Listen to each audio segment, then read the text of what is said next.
myself Umang Lata, and I welcome you in the online classes of the organized by the Vidya Bharati.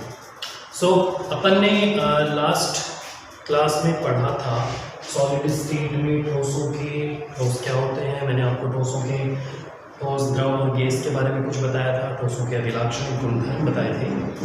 आज अपन बात करेंगे ठोसों के प्रकारों के बारे में, types of the solid.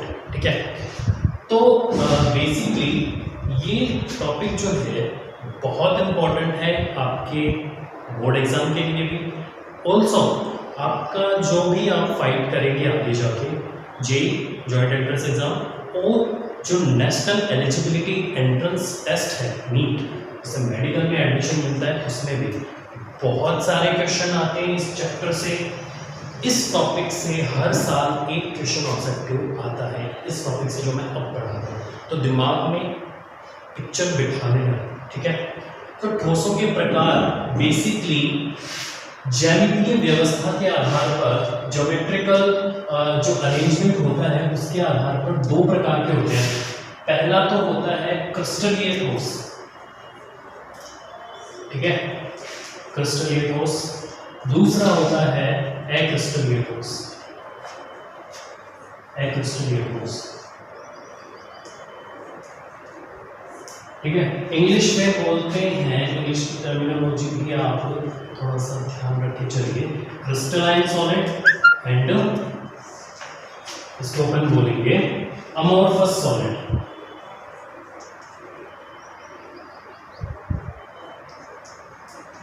Non crystalline नहीं बोलेंगे, अक्रिस्टलीय और नॉन क्रिस्टलाइन बोलोगे, लेकिन अमोर्फस सॉलिड बोलते हैं। अमोर्फस क्यों बोलते हैं? अमोर्फस एक ग्रीक वर्ड है। ये जो केमिस्ट्री की और कुछ फिजिक्स की जितनी भी टर्मिनोलॉजी है ना, वो सारी ग्रीक जो वर्ड है उनसे उठाए हुए होते हैं। ठीक है, इसका मतलब होता है, मतलब क्या होता है इसका, पदार्थ के जो अणु हैं उनकी अनियमित व्यवस्था, अनियमित ज्यामितीय व्यवस्था। ठीक है, तो लिख सकते हैं अपन इर्रेगुलर ज्योमेट्रिकल या ज्यामितीय अरेंजमेंट। ठीक है, ये होता है, मतलब इसमें अणु की व्यवस्था, जो ज्यामितीय व्यवस्था है उसका कोई निश्चित निरूपण नहीं होता है, वो निश्चित व्यवस्थित नहीं होती, जबकि इसमें व्यवस्थित हो। ठीक है, तो ये थोड़ा सा अपने अमोर्फस का मतलब बताया। क्रिस्टलाइन में क्रिस्टल के रूप में होते हैं और निश्चित रूप से व्यवस्थित रहते हैं। ठीक है, तो अगर अब इनके अंदर थोड़ा सा अंतर की बात करेंगे, तो क्रिस्टलीय ठोस और अक्रिस्टलीय ठोस में अंतर क्या होता है? ठीक है, एक तो मैंने बताया ना कि क्रिस्टलीय ठोस में अणुओं की व्यवस्था क्या होती है? निश्चित होती है। अणुओं की व्यवस्था क्रिस्टलीय ठोस में क्या होती है? निश्चित होती है। तो ये आप देख सकते हैं क्रिस्टलीय ठोस और ये कॉलम, अंतर कर रहे हैं इसलिए कॉलम बना लेते हैं। ये है अक्रिस्टलीय ठोस, अक्रिस्टलीय ठोस। ठीक है, अक्रिस्टलीय ठोस। तो पहला इसमें अंतर है कि अणुओं की निश्चित ज्यामितीय व्यवस्था रहती है इसमें।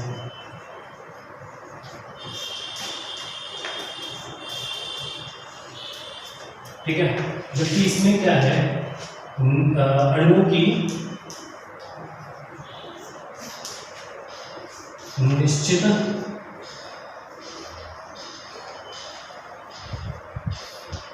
ज्यामितीय व्यवस्था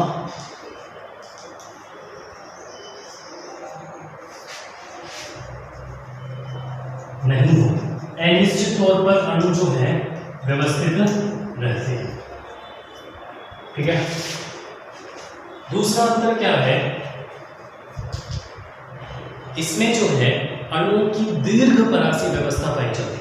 ठीक है, इसमें अणुओं की दीर्घ परासी व्यवस्था पाई जाती है। ठीक है, जबकि इसमें अणुओं की लघु परासी व्यवस्था पाई जाती है।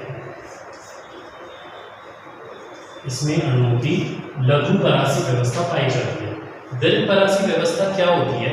जैसे मैंने आपको पहले बताया कि अणु इसमें निश्चित क्रम में या निश्चित ज्यामितीय व्यवस्था में व्यवस्थित रहते हैं, तो वो जो अरेंजमेंट है वो अरेंजमेंट दीर्घ परास मतलब लंबी दूरी तक या लंबी परास तक रहता है, और उसी क्रम की, उसी निश्चित पैटर्न की बार बार क्या होती है, पुनरावृत्ति होती है। लेकिन इसमें क्या होता है, अणु जो है वो निश्चित ज्यामितीय व्यवस्था में व्यवस्थित नहीं रहते। दैट्स वाई ये जो अणु है वो एक, उसका क्या होगा, जैसे ये मान लीजिए क्रिस्टल है, तो उसमें यहाँ पे अणुओं की एक व्यवस्था पाई जाएगी, यहाँ पे अणुओं की एक व्यवस्था पाई जाएगी। ये व्यवस्था इस लघु परास के अंदर है और ये व्यवस्था थोड़ी अलग होगी इस लघु परास में है, ठीक है। तो डिफरेंट अरेंजमेंट्स पाए जाते हैं थोड़ी थोड़ी दूरियों पर, इसीलिए उसको लघु परासी व्यवस्था बोलते हैं, ठीक है। नेक्स्ट इसका जो अंतर है वो है कि ये जो है सत्य ठोस होते हैं, या इनको अपन बोलते हैं सत्य ठोस, या इसको अपन इंग्लिश में लिखते हैं ट्रू सॉलिड। ये ट्रू सॉलिड होते हैं, सत्य ठोस, ठीक है। और ये फॉल्स सॉलिड होते हैं, आभासी सॉलिड, ठीक है, आभासी सॉलिड। इसके लिए हिंदी में एक वर्ड यूज किया जाता है अतिशीतित द्रव। अतिशीतित द्रव, अतिशीतित द्रव इसके लिए यूज किया जाता है जो अमोर्फस सॉलिड है, उनके लिए एक वर्ड यूज किया जाता है अतिशीतित द्रव। क्यों यूज करते हैं, तो पहले तो बताता हूँ ट्रू सॉलिड। ट्रू सॉलिड इसलिए बोलते हैं क्योंकि ये एक ही व्यवस्था के अंदर रहते हैं, एक ही व्यवस्था के अंदर रहते हैं। प्लस ये जो अतिशीतित द्रव है, एक्चुअल में क्या होता है, देखो मैं सीधा बताऊं कि अगर आप किसी भी क्रिस्टलीय सॉलिड को क्या करोगे, अगर उसको मेल्ट करो, ठीक है, तो वो किसी एक पॉइंट पे क्या होगा, पिघल जाएगा, ठीक है। लेकिन ये जो फॉल्स सॉलिड होते हैं, यानी कि जो अमोर्फस सॉलिड होते हैं, वो किसी पॉइंट पे नहीं पिघलते, वो क्या होते हैं, धीरे धीरे नरम होते हैं, ठीक है। और उनको आप किसी सांचे में ढाल करके दूसरा आकार दे सकते हैं, ठीक है। ये इसका चौथा अंतर भी है, लेकिन मैंने इसको बताने के लिए आपको बताया, ठीक है। अब अच्छा अपन एग्जाम्पल लेते हैं कांच का। कांच, आप देखो आपके घर पे कुछ कांच के बाउल्स होंगे, कुछ कांच के डिफरेंट पोर्ट्स होंगे, या अलग अलग कुछ भी कांच का होगा, तो उसके अंदर देखना 3-4 साल से अगर वो पड़े हैं, तो अब जो नए लाए थे उस टाइम क्या होता था कि सपोज ही कांच का ग्लास है अपने, ठीक है, तो उसके अंदर क्या था कि जैसे फर्स्ट ईयर जब आप लाए इसको, फर्स्ट ईयर थे, तो ये इस शेप में था, ठीक है। 4 सालों के बाद में क्या होगा, यहाँ से जो है इसकी सतह पिघलनी स्टार्ट होगी, ठीक है। यहाँ से इसकी सतह पिघल कर नीचे की ओर इकट्ठी होना स्टार्ट हो जाएगी। तो अब जब 4-5 साल बाद में उस कांच के ग्लास का अवलोकन करोगे, ऑब्जर्वेशन करोगे, तो देखोगे कि नीचे से उसकी सतह थोड़ी मोटी हो जाएगी एंड ऊपर से थोड़ी पतली हो जाएगी। इसीलिए कांच को अतिशीतित द्रव बोलते हैं, ठीक है, और कांच को अक्रिस्टलीय ठोस में वर्गीकृत किया जाता है। ये बहुत बड़ी चीज़, बहुत बड़ा एग्जाम्पल है कांच का। बहुत बार नीट और जे के एग्जाम्स में पूछा जाता है कि कांच को अतिशीतित द्रव क्यों कहते हैं, या अतिशीतित द्रव क्या है। तो उसमें ऑप्शन के अंदर आपको कांच दिखेगा, तो उस पर आपको टिक करना है। तो ये बहुत ही इंपॉर्टेंट एग्जाम्पल है, ठीक है, आपको थोड़ा सा याद रखना। चौथा अंतर क्या है, चौथा अंतर मैंने बताया आपको अभी कि जो क्रिस्टलीय सॉलिड है उनका शार्प मेल्टिंग पॉइंट होता है। शार्प बोले तो तीक्ष्ण गलनांक होता है, तीक्ष्ण गलनांक। अब ये तीक्ष्ण गलनांक क्या बता है, गलनांक तो जानते हो, लेकिन तीक्ष्ण मतलब क्या, तीक्ष्ण मतलब क्या। तीक्ष्ण बोले तो एग्जैक्ट पॉइंट पे, मतलब जैसे अगर किसी का 25 डिग्री गलनांक है सपोज किसी का भी, तो वो 25 डिग्री पे ही मेल्ट होगा।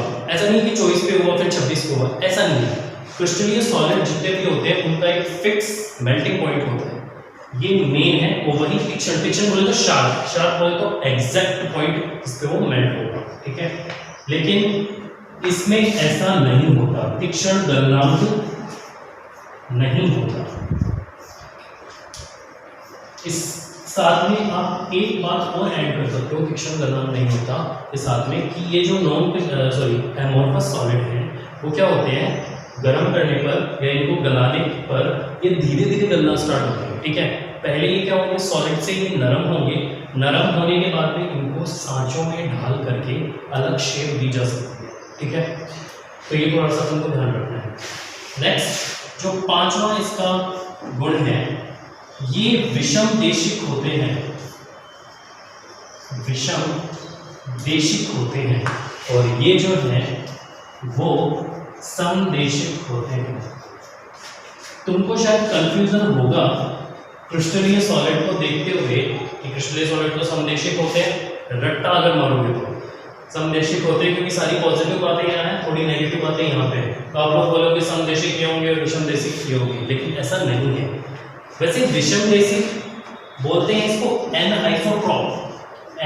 आइसोट्रॉप इंग्लिश में, और इसको अपन बोलते हैं आइसोट्रॉप। क्या है आइसोट्रॉप और एन आइसोट्रॉप, इसके लिए अपन नेक्स्ट पढ़ेंगे अभी। तो अब ये स्क्रीनशॉट मान लिया, नोट कर लो अकॉर्डिंग टू यू, मैं इसको साफ कर देता हूँ, फिर अपन विषम देशिक और समदेशिक पढ़ेंगे। ठीक है, विषम देशिक का सिंपल मीनिंग ये होता है कि क्रिस्टलीय सॉलिड के अंदर जब आप भिन्न भिन्न दिशाओं में अवलोकन करते हो, डिफरेंट डायरेक्शन के अंदर, तो उसकी जो एक क्रिस्टल की जो फिजिकल प्रॉपर्टीज होती हैं उनका मान डिफरेंट डायरेक्शन के अंदर डिफरेंट मिलता है। क्या मिलता है, देखो जैसे मैं एक क्रिस्टल बनाता हूँ, सपोज ये क्रिस्टल बनाया है, ठीक है, इसमें अणु की ये व्यवस्था है, जैसे सपोज इस तरह से,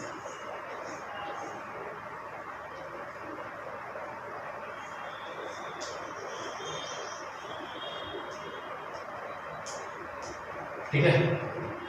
तो सीन क्या है, आपको दो दिशाएं हैं, A B and C B. अब आपको इस डायरेक्शन के अंदर इस क्रिस्टल के जो भौतिक गुणधर्म उनका मान डिफरेंट प्राप्त होगा और इस दिशा में डिफरेंट प्राप्त होगा, लेकिन जो अक्रिस्टलीय सॉलिड है उसमें ऐसा नहीं होता, उसमें आप किसी भी डायरेक्शन में देखिए भौतिक गुणधर्मों का मान सेम प्राप्त होगा। भौतिक गुणधर्म कौन से, भौतिक गुणधर्म कौन से, क्या समझते हो भौतिक गुणधर्म से? भौतिक गुणधर्म वो, जैसे अपवर्तनांक, क्रिस्टल का अपवर्तनांक क्या है, उसकी तापीय चालकता, ठीक है, उसकी वैद्युत चालकता या वैद्युत प्रतिरोधकता, ठीक है, एटसेट्रा, ये सभी क्या आते हैं भौतिक गुणधर्म के अंदर। ठीक है, इनका मान डिफरेंट डायरेक्शन में डिफरेंट मिलता है। ठीक है, अब अपन एग्जांपल्स ले लेते हैं, 6th और इसका लास्ट है इसके एग्जांपल्स। ठीक है, NaCl, ZnS, MgCl2 एक्सेट्रा। अब ये आपको ऐसा नहीं कि आपके 3 यूनिट हो गए, जितने भी आयनिक ठोस हैं, आयनिक सॉलिड बोले तो मैं आगे नेक्स्ट क्लास में बताऊंगा आयनिक सॉलिड क्या होता है। जितने भी आयनिक सॉलिड हैं, जितने भी लवण हैं, लवण तो जानते ही, लवण है, NaCl है, ZnS है, MgCl2 है, वो सभी क्या आते हैं क्रिस्टलाइन सॉलिड के अंदर। आपको याद कौन से रखनी है, अमोर्फस सॉलिड के एग्जांपल आपको याद रखनी है। उसमें क्या क्या आते हैं, प्लास्टिक, ठीक है, उसमें आता है कांच, ठीक है, कांच तो आपको याद ही रखना है। प्लास्टिक भी पूछ लेता है, प्लास्टिक कैसे, प्लास्टिक मैंने बताया था। अब आप देखो प्लास्टिक है, प्लास्टिक को आप जब गर्म करते हो तो धीरे धीरे पिघलता है, धीरे धीरे, एग्जैक्ट ऐसा नहीं है एग्जैक्ट पॉइंट पे पानी मिल जाएगा, ऐसा नहीं होता, धीरे धीरे पिघलता है। ठीक है, फिर आप उसको सांचों में डाल सकते हो, तो मिलते हैं ना प्लास्टिक के गुण अक्रिस्टलीय सॉलिड से। मैंने बताया था कि अक्रिस्टलीय सॉलिड को अपन सांचों में डाल सकते हैं। ठीक है, एक चीज यहाँ पे इसका एक एग्जांपल और होता है, क्रिस्टलीय सॉलिड का एक बहुत इंपॉर्टेंट एग्जांपल होता है, इसको अपन बोलते हैं क्वार्टर्स। ठीक है, क्वार्टर्स आपको याद रखना, क्वार्टर्स। ठीक है, तो this was all about crystalline solid and amorphous solid. तो आप इसको ढंग से पढ़ें, बुक जरूर पढ़ें, बुक आप पूरी बुक पढ़ें, उसकी प्रस्तावना से लेकर उसकी भूमिका तक, ठीक है, तो इम्पॉर्टेंट है। तब तक स्वस्थ रहें, मस्त रहें, पढ़ाई में मस्त रहें।